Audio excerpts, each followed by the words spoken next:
नमस्कार, हमारे उत्तर प्रदेश में आप सभी का स्वागत है और मैं हूं आपके साथ प्रियव्रत। चलिए खबरों की शुरुआत कर लेते हैं। बाराबंकी के रामसनेही घाट में प्रधानमंत्री और मुख्यमंत्री आवास योजना के लाभार्थियों को स्वीकृति पत्र वितरण किया गया है। साथ ही आपको बता दें कि सड़कों और पानी की बन रही टंकियों के शिलान्यास किया गया है, जिसमें राज्य मंत्री सतीश चंद्र शर्मा बतौर मुख्य अतिथि रहे। और साथ ही आपको बता दें कि इस दौरान राज्य मंत्री सतीश चंद्र शर्मा ने कहा कि बीजेपी भारी बहुमत से सभी चुनाव जीतेगी। कांग्रेस की भारत छोड़ो यात्रा पर राज्य मंत्री ने कहा कि देश को कांग्रेस पार्टी ने जाति और धर्म के नाम पर पाकिस्तान और बांग्लादेश के रूप में तोड़ने का काम किया है। प्रदेश के राज्य मंत्री सतीश चंद्र शर्मा ने प्रदेश में होने वाले निकाय चुनाव या फिर उपचुनाव में आने वाले हो सभी प्रत्याशी भारतीय जनता पार्टी बड़ी बहुमत से जीतने वाले हैं।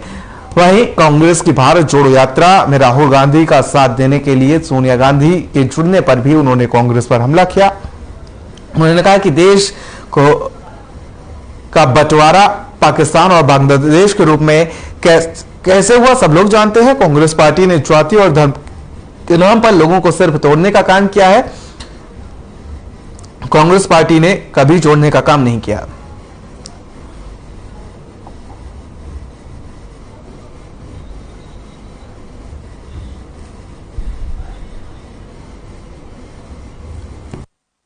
यशस्वी प्रधानमंत्री आदरणीय नरेंद्र मोदी जी और प्रदेश के मुख्यमंत्री पूज्य योगी आदित्यनाथ जी के नेतृत्व में सबका साथ सबका विकास और सबका विश्वास के आधार पर आज बड़ी संख्या में आवास का स्वीकृति पत्र का वितरण रामसनेही घाट नगर पंचायत के अंदर, साथ ही दरियाबाद विधानसभा के अंदर सड़कों, पुलों और पानी की टंकियों का भी शिलान्यास और लोकार्पण यहाँ कार्य संपन्न हुए हैं। चलिए खबरों में आगे बढ़ेंगे। बहराइच के कलेक्ट्रेट में भारतीय किसान यूनियन भानु ने महापंचायत का आयोजन किया और इस मौके पर आपको बता दें किसान यूनियन के राष्ट्रीय अध्यक्ष ने राकेश टिकैत ने भी शिरकत की है। महापंचायत में आए किसानों को संबोधित करते हुए उन्होंने कहा कि सरकार को किसानों के लिए किसान आयोग का गठन करना चाहिए। इस मौके पर उन्होंने राकेश टिकैत पर निशाना साधते हुए कहा कि राकेश टिकैत ने यहां से ही नहीं कांग्रेस और कनाडा से फंडिंग मिल रही है। और इसी के साथ ही उन्होंने राकेश टिकैत, योगेंद्र यादव, गुलाम चन्नी के खिलाफ सीबीआई जांच की मांग की है।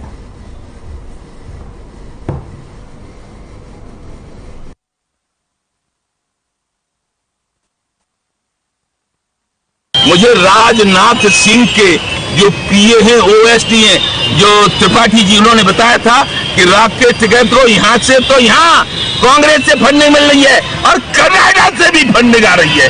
जो लोग राकेश टिकैत हो गया देशद्रोही, लाल किले पे जो खालिस्तानियों के साथ उसने हमला करवाया पुलिस पे और झंडा बदलवाया, और उस समय मैं चिल्ला बॉर्डर पे था अकेला, मेरा संगठन अकेला, मैं किसी और संगठन को अपने साथ नहीं लेता हूं। क्यों कि न मालूम कौन कैसा है।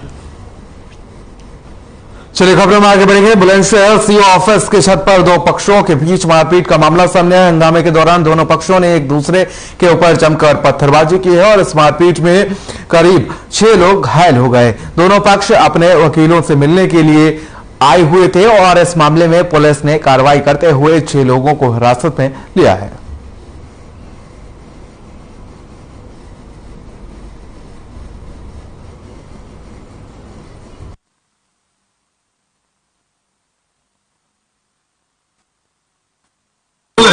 अच्छा, ये अभी 2 पक्ष थे, तो ये बगल ही में कचहरी है, कचहरी और हमारा कॉमन वॉल है। तो हम लोगों ने देखा कि 2 पक्षों में कचहरी में लड़ाई हो रही है और ऐसा लगा कि कोई घटना घटित हो सकती है, तो तुरंत पुलिस ने कार्रवाई करी और दोनों पक्षों के विवाद को सुलझाया। इन लोगों में पारिवारिक विवाद है। इनकी ये दोनों समधी हैं, एक की बेटी दूसरे के घर में भाई और पट नहीं रही है, तो उसी बात को लेकर कचहरी आए थे। चलिए खबरों में आगे बढ़ेंगे। बुलंदशहर में पुलिस का अपराधों को रोकने के लिए अभियान लगातार जारी है और इस अभियान के तहत पुलिस ने फरार 88 वारंटी को गिरफ्तार किया है। और मामले की जानकारी देते हुए पुलिस ने बताया कि गिरफ्तार किए गए वारंटी लंबे समय से फरार चल रहे थे।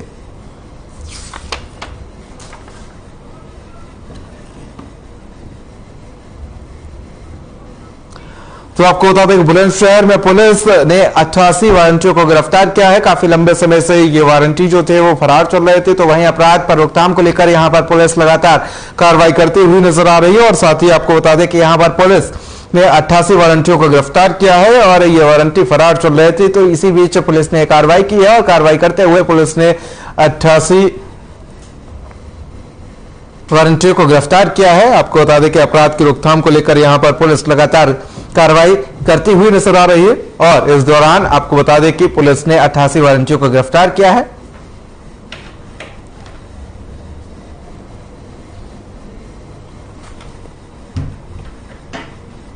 चलिए लखनऊ से इस वक्त की बड़ी खबर सामने आई, जहां पर लोक भवन में कैबिनेट की बैठक हुई है। कई अहम प्रस्तावों पर कैबिनेट की मोहर भी लगी है। कैबिनेट बैठक में 24 प्रस्तावों पर मोहर लगी है।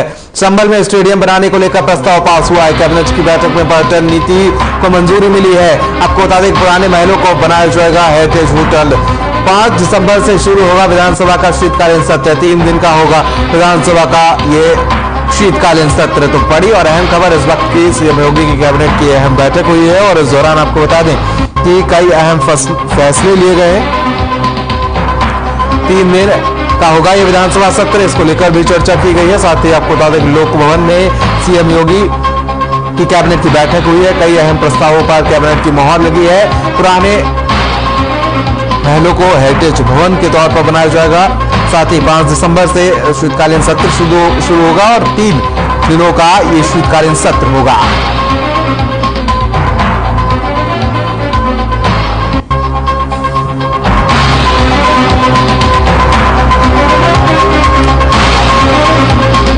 बड़ी खबर इस वक्त की लखनऊ से है, जहां पर आपको बता दें कि लोक भवन में सीएम योगी के कैबिनेट की अहम बैठक हुई है। कई अहम प्रस्तावों पर कैबिनेट की मोहर लगी है। पुराने महलों को बनाया जाएगा हेरिटेज होटल।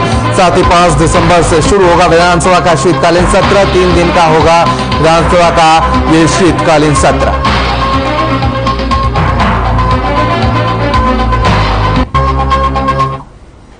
चलिए खबरों में आगे बढ़ेंगे और उत्तर प्रदेश की राजधानी लखनऊ में धर्म परिवर्तन और शादी से इनकार करने पर एक युवती की हत्या कर दी गई है। मामला मंगलवार का है और ऐसा मामले में आरोप है कि सुफियान ने उसे 4थी मंजिल से नीचे फेंक दिया है। आरोपी सुफियान फिलहाल फरार है और पीड़िता की मां की तहरीर पर सुफियान के खिलाफ हत्या और धर्म परिवर्तन का मामला दर्ज कराया गया है। पीड़िता की मां ने सुफियान को फांसी देने की मांग की है और JCP law and order Piyush Mojiya ने प्रेस वार्ता करते हुए कहा कि निधि और सुफियान की पहले से जान पहचान थी। दोनों के परिवार वाले एक दूसरे को जानते थे। परिजनों ने कभी इस बारे में पुलिस से कोई शिकायत नहीं की थी। अब परिजनों की शिकायत के अनुसार केस दर्ज कर लिया गया है। तो वहीं धर्म परिवर्तन न करने पर हत्या का आरोप है। उन्होंने बताया कि अभी सुफियान फरार है, पुलिस तलाश कर रही है। आरोपी के खिलाफ धर्मांतरण समेत कई गंभीर धाराओं में केस दर्ज कर लिया गया है।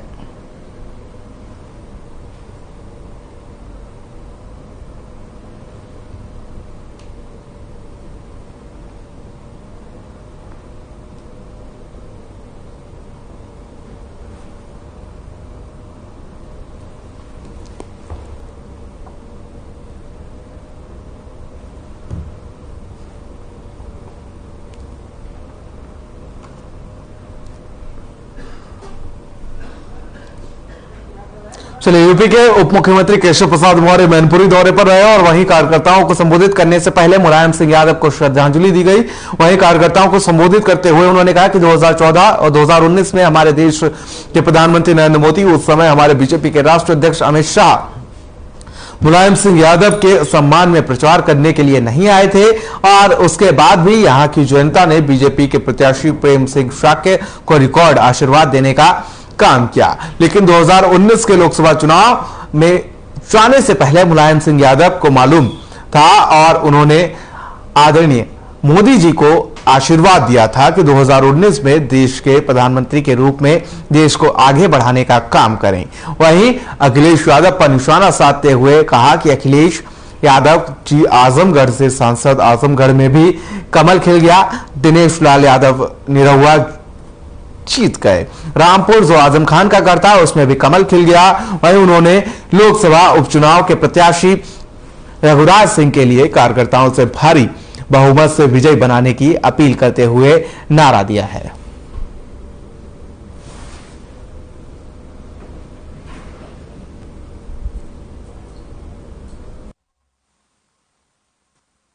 लेकिन जो अवैध कब्जे, यहाँ बहुत सारे लोग दुखी हैं, पीड़ित हैं, गुंडागर्दी से, अराजकता से, माफियागिरी से, उस माफियागिरी से, अराजकता से, गुंडागर्दी से मैनपुरी लोकसभा मुक्त होगा।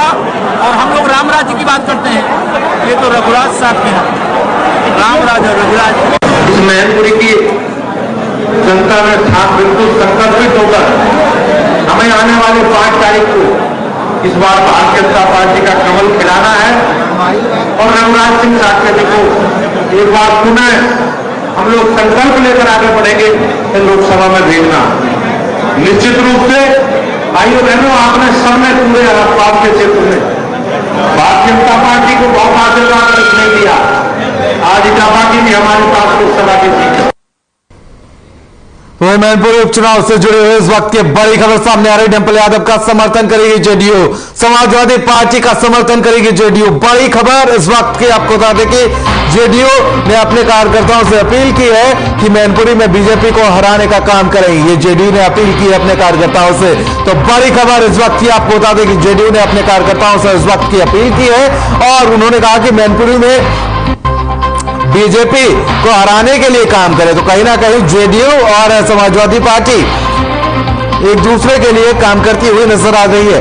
साथ ही आपको बता दें कि कहीं ना कहीं जेडीयू का एक सॉफ्ट कॉर्नर जरूर समाजवादी पार्टी के लिए नजर आ रहा है और साफ तौर पर यहां पर बीजेपी को हराने के लिए जेडीयू और समाजवादी पार्टी एक होती हुई नजर आ रही है। लेकिन अब देखने वाली बात होगी क्या 2024 विधानसभा में समाजवादी पार्टी और जेडीयू का गठबंधन निकलकर सामने आएगा। तो इसी बीच बड़ी खबर, जेडीयू ने ऐलान किया है कि समाजवादी पार्टी का समर्थन करें उनके कार्यकर्ता और बीजेपी को हराने के लिए काम करें। तो सियासी बिसात जो जेडीयू है वो अभी से बिछाती हुई नजर आ रही है। और साथ ही बात की जाए तो बीजेपी को हराने के लिए जेडीयू समाजवादी पार्टी के साथ होती हुई नजर आ रही है। मैनपुरी उपचुनाव में जेडीयू ने अपने कार्यकर्ताओं से आह्वान किया है कि बीजेपी को हराने के लिए काम करें, यानी समाजवादी पार्टी के लिए जमकर प्रचार प्रसार करें और उनका समर्थन करें।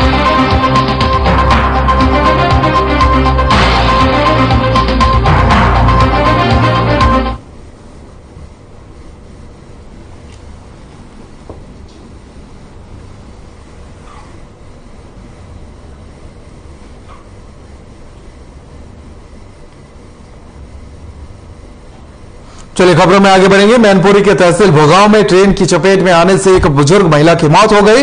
बुजुर्ग महिला अपनी बेटी के ससुराल आई हुई थी, तो वह खेत से घर जाते समय हाईवे अंडरपास से रेल लाइन पार करते समय ट्रेन की चपेट में आ गई और मौत हो गई। पुलिस को सूचना मिलते ही पुलिस मौके पर पहुंची और मृतक महिला का शव पंचनामा भरकर पोस्टमार्टम के लिए भेज दिया है।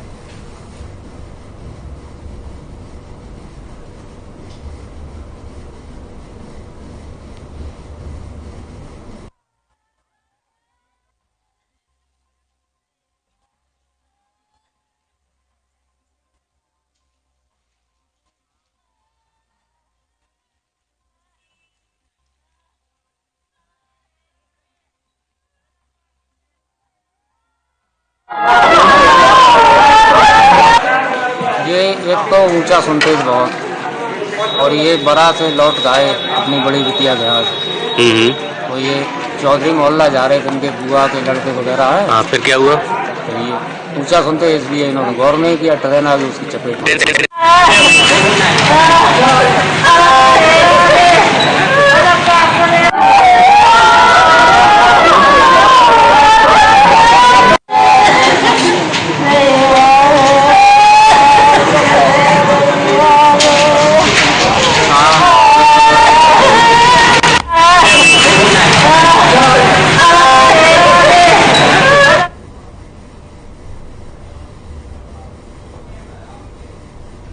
चलिए खबरों में आगे बढ़ेंगे। फरुखाबाद से खबर है जहां पर शादी का झांसा देकर युवक ने दुष्कर्म किया है। नाबालिग दलित युवती के साथ दुष्कर्म की वारदात को अंजाम दिया है।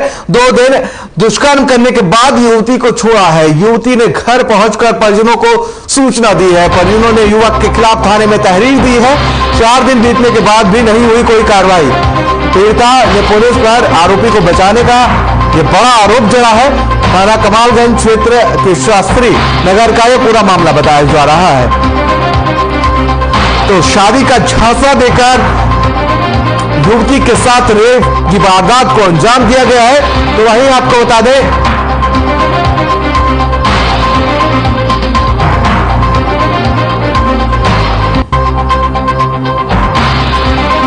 इस वक्त की बड़ी और अहम खबर, जहां पर आपको बता दें कि एक युवक ने शादी का झांसा देकर रेप किया है और साथ ही आपको बता दें कि पीड़िता ने आरोप जताया है कि पुलिस आरोपी युवक को बचाने का काम कर रही है।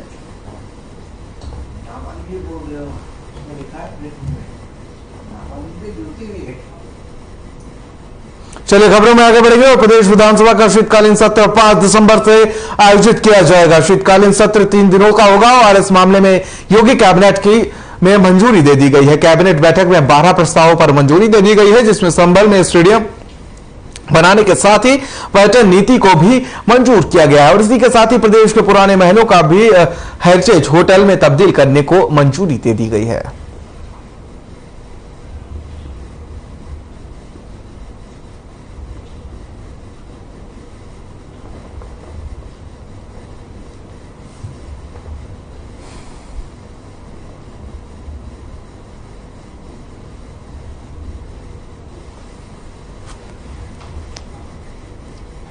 चलिए खबरों में आगे बढ़ेंगे। यूपी कांग्रेस कमेटी में शिव पांडे को नई जिम्मेदारी दी गई है। कांग्रेस पार्टी ने शिव पांडे को यूपी कांग्रेस कमेटी के कोषाध्यक्ष के तौर पर नियुक्त किया गया है। शिव पांडे इससे पहले यूपी कांग्रेस में सोशल मीडिया चेयरमैन के साथ ही कई महत्वपूर्ण पदों पर काम कर चुके हैं।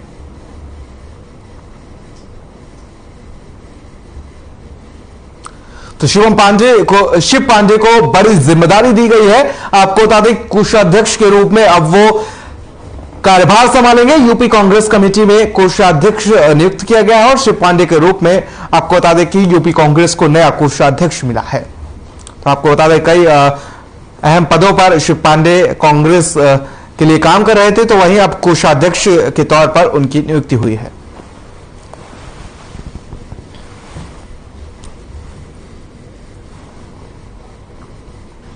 चलिए खबरों में आगे बढ़ेंगे। और मऊ में बदमाशों के हौसले लगातार बुलंद होते जा रहे हैं। ताजा मामला गोहाना के बनियापार का है, जहां पर बेखौफ बाइक सवार बदमाशों ने यूबीआई बैंक के ग्राहक सेवा केंद्र संचालक को गोली मार दी है। वारदात के समय ग्राहक सेवा संचालक प्रमोद श्रीवास्तव पैसे लेकर ग्राहक सेवा केंद्र को जा रहा था और गोली लगने से गंभीर रूप से घायल बैंक कर्मचारी को इलाज के लिए हॉस्पिटल में भर्ती कराया गया है। सूचना मिलने पर पहुंची पुलिस ने मामले की जांच शुरू कर दी है।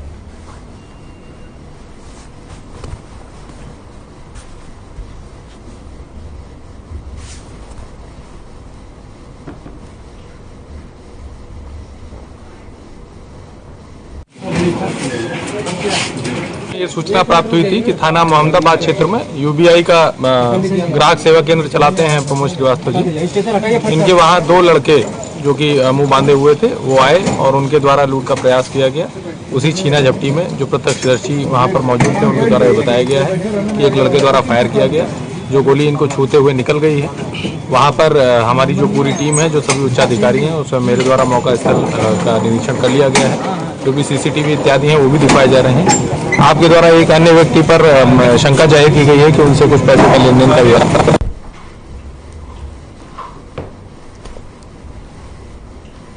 चलिए खबरों में आगे बढ़ेंगे। और प्रतापगढ़ के मेडिकल कॉलेज में अराजकता का माहौल बना हुआ है। बता दें कि पूर्व सीएमओ और मौजूदा स्वास्थ्य निदेशालय के ज्वाइंट डायरेक्टर के बेटे जो मेडिकल कॉलेज में जूनियर रेसिडेंट के पद पर तैनात हैं, डॉक्टर से मेडिकल कॉलेज में तैनात वार्ड बॉय ने रंगदारी मांगी है। डॉक्टर के रंगदारी ना देने पर वार्ड बॉय ने उसकी जमकर पिटाई की है। आपको बता दें कि मेडिकल कॉलेज के बड़े बाबू का बेटा जो आए दिन गुंडागर्दी करता है, वार्ड बॉय को रंगदारी नहीं मिलने पर जूनियर डॉक्टर की जमकर डंडे और लात घूंसे से पिटाई की है। पिटाई के दौरान मेडिकल कॉलेज के छात्रों ने वीडियो बनाकर सोशल मीडिया पर वायरल कर दिया है, जिसके बाद महकमे में हड़कंप मचा हुआ है। और इस मामले में डॉक्टर अंकित का आरोप है कि सहायक आचार्य राहुल सैनी के इशारे पर दबंग वार्ड बॉय ने उनकी पिटाई की है और वार्ड बॉय डॉक्टर से 10,000 की रिश्वत मांग रहा था।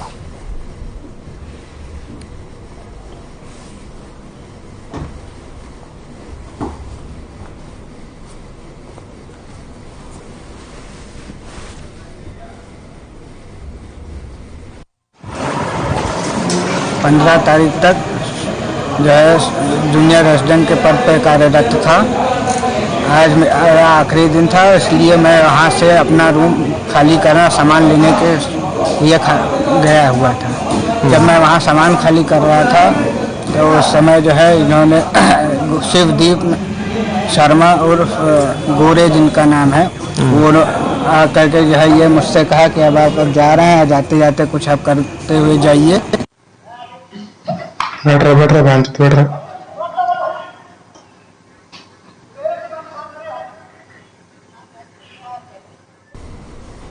चलिए खबरों में आगे बढ़ेंगे। प्रदेश के लोक निर्माण मंत्री जितिन प्रसाद ने श्रावस्ती का दौरा करेंगे। आपको बता दें कि अपने दौरे में मंत्री जितिन प्रसाद निरीक्षण भवन पहुंचकर स्थानीय जनप्रतिनिधियों से मुलाकात करेंगे और इसी के साथ ही श्रावस्ती जिले के अधिकारियों के साथ भी वो बैठक करेंगे।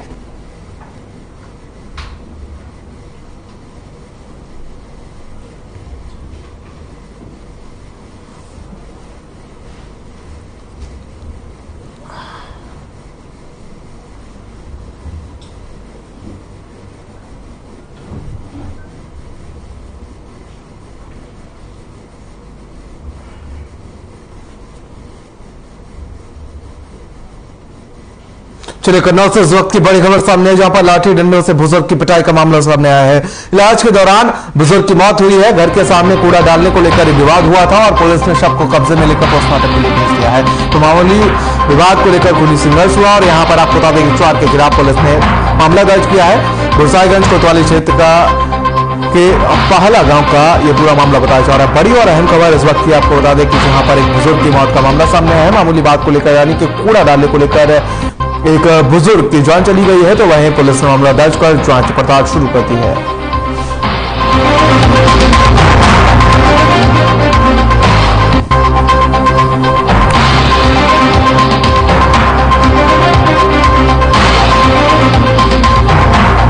बड़ी खबर इस वक्त की आपको बता दें कि जहां पर एक बुजुर्ग की महज कूड़ा डालने को लेकर मौत का मामला सामने आया, तो वहीं पुलिस ने अब इस पूरे मामले में जांच पड़ताल शुरू कर दी है।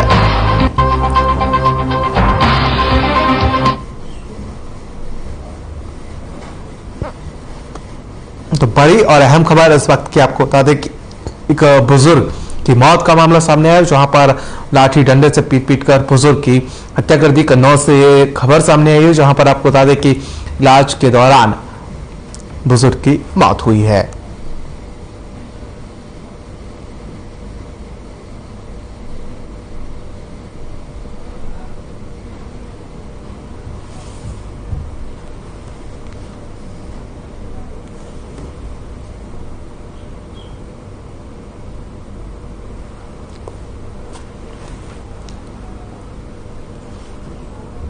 बड़ी और अहम खबर इस वक्त की कन्नौज से, जहां पर इलाज के दौरान बुजुर्ग की मौत हुई है। महज कूड़ा डालने को लेकर विवाद उत्पन्न हुआ था और विवाद इतना बढ़ गया कि खूनी संघर्ष में तब्दील हो गया। और इस दौरान आपको बता दें कि एक बुजुर्ग को लाठी डंडों से पीटा गया, जिसके चलते उसकी मौत हो गई है।